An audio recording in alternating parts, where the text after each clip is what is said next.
Now we're going to look at something called an amide, which is a close cousin to an amine.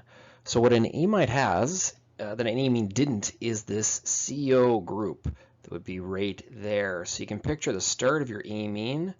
There's your nitrogen and there's your two carbon chains, and then suddenly this thing gets put in place. I guess it gets dropped even if you consider that to be a carbon chain as well. So it's a CO unit that makes it an amide. So the amine functional group involves a nitrogen atom, but not unlike an amine, the nitrogen center is not basic due to the electron withdrawing effects of the CO group. So we may have primary ones, you can have secondary ones, notice we have a R there for a second chain, or the tertiary one containing two chains. And this is kind of a nice comparison too. You can see the primary amine compared to the primary amide and kind of so on down here. I want to take a look at some of the nomenclature rules of naming amides. So the first thing you should do is identify you've got an amide there by looking at that NCO group. And once you see that, you can write the word amide. So then what we have to do is we have to do a couple of names. First thing we're going to do is the chain that's attached to the NCO. In fact, that's going to be like the first carbon in your chain. That's going to be the parent chain. So if you had, say, 3 carbons attached, and then that would be your fourth, you'd have some kind of butane amide there.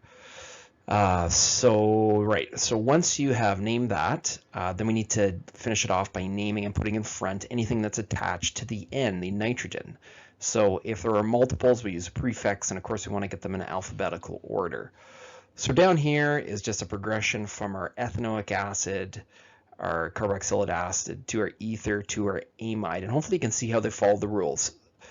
So we've got this group here, it's an amide, and then we only have one thing attached, which is this, so that would becomes the ethane part. Now there's a couple of things that can happen. So there's sort of a bit of a difference between naming the primary ones and naming the tertiary and secondary ones.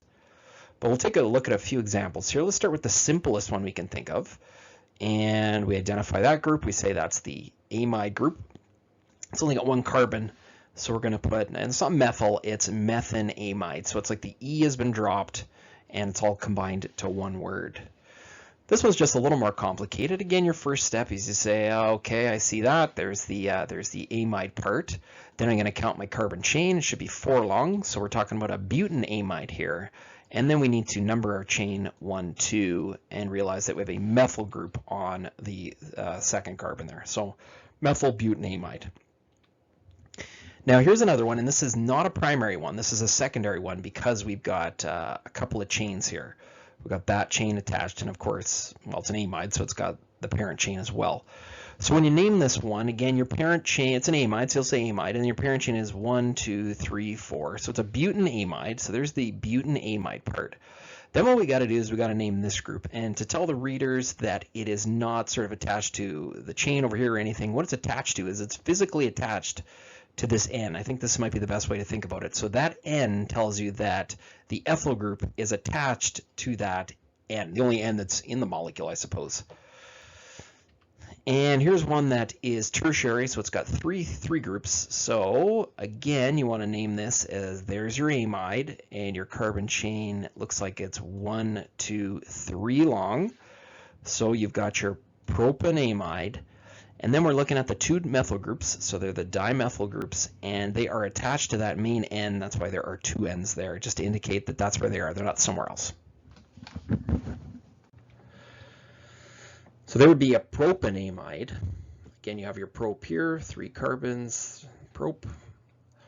Now this one, the N is introduced here. So we've got one of these H groups has been replaced by that methyl group, CH3 it should say there. And so that CH3 group is indicated by the N. The N is just telling us that it's off of this nitrogen here. That's probably the easiest way to think about it. And there's the butanamide part right there. Again, we can have a tertiary one, and this one we have 2 chains, and that's where the diethyl comes from, and we've added the N there. This one's even a little more complicated because it does have a methyl group, a 3-methyl, off our butanamide chain.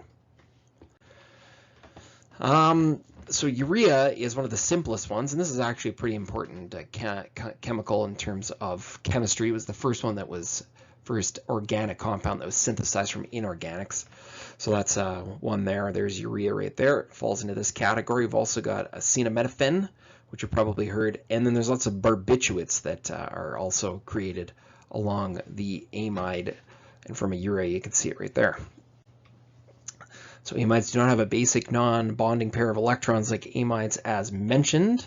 And here's just a few more examples. You can see that, and you can see the N and double N names explained there too. And the secondary and tertiary amides have lower boiling points, but tertiary amides having lower melting points than secondary amides, less opportunity for the hydrogen bonds. Again, all these molecules will be polar as well, so this should all be soluble in water. So here comes our preparations. So we're going to start with our carboxylic acid here, which is represented right there. And we're going to add it to a primary, no, this would be a secondary amine here. And let's see what happens.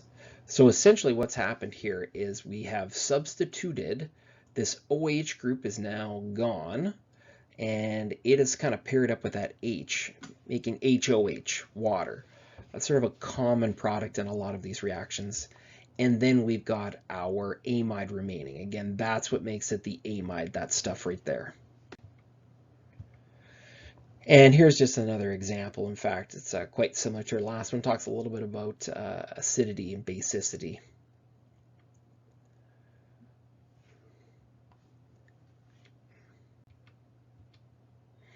So if you're going to come up with the primary one, you're going to need an ammonia and the carboxylic acid. So there's ammonia, carboxylic acid. Again, it's all about taking this OH and switching with one of these H's here. You can also have kind of repeat this process once again, and you can create the secondary amine and then repeat the process one more time, and you get that tertiary amine.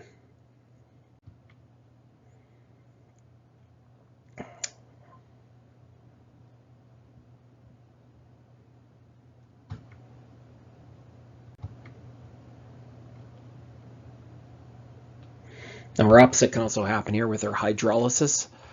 Again, we've seen the words hydrolysis before, and this is kind of reversing what we've had here. So we've got our carboxylate and our amide. This is what we've kind of talked about this one already.